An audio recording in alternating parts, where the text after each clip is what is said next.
Well, yes, we have with us right now Mr. Atoye, who is the convener of Ajoro Ekiti initiative. Well, Ajoro means collective reasoning, and he's here to also shed a bit of light on what transpired in Ekiti just last week. You're welcome to the program. Good morning. Thank you for having me. Good morning. So what passed through your mind when you heard about the homecoming, the supposed homecoming of the APC candidate and the shooting which took place shortly afterwards? You've also seen the reactions that have followed. You were not in Ekiti, were you? Yeah, I wasn't in Ekiti on that particular day. But first, let me just greet the good people of Ekiti this morning and our leaders in the studio in Lagos and Ekiti people worldwide. And I would like to say that what happened is an embarrassment to the people of Ekiti within and outside Ekiti and globally. And I think that the leadership of the APC should not grandstand over what actually transpired.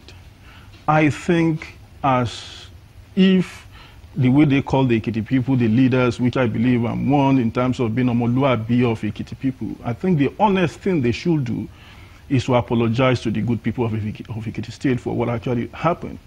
One of your chieftain brought a policeman from on an illegal mission from his duty post in Lagos, and this thing happened, and the information is out there even by the police authorities, and you are here grandstanding over it.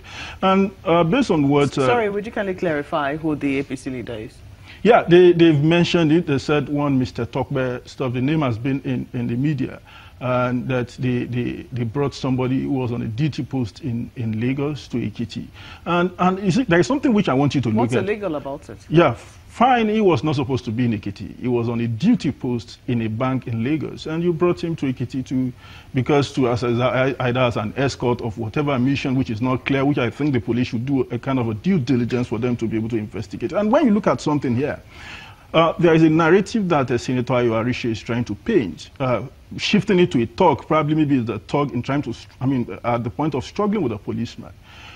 And also listen to what the chieftain, the spokesperson of the APC said. Just look at the two statements this morning, what Senator Ayoarishe just said and what the APC said. And what I think they should do is not for them to be grandstanding and trying to shift blames.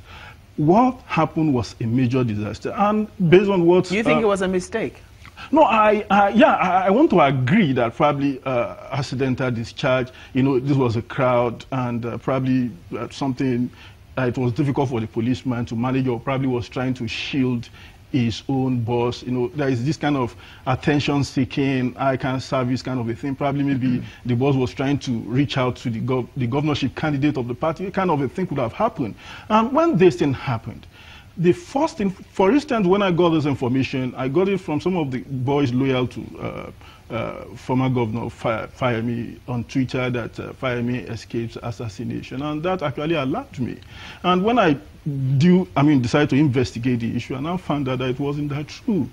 Something happened, and you try to make a political capital out of it. And I think it's a tragedy. And based on what the Alliance for Democracy man said, it appears there is a nest of a potential violent people who are bent on causing problems within the APC in Ekiti State, simply because look at what happened during their primaries.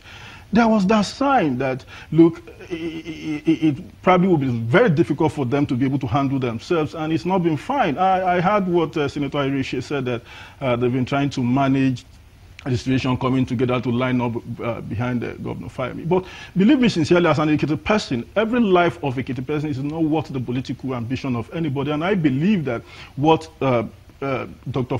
Fayemi should do, and his party, is to apologize to the people of Ekiti State. Don't grandstand about it. You've caused us a kind of a very negative distraction in the media. Something happened, something tragic. Okwemi Bamidele MOB will have died in that kind of a situation. We used to be grandstanding over it. No. And this kind of a situation will not allow us to see, for people to actually respect their own opinion when it comes to, this kind of a development.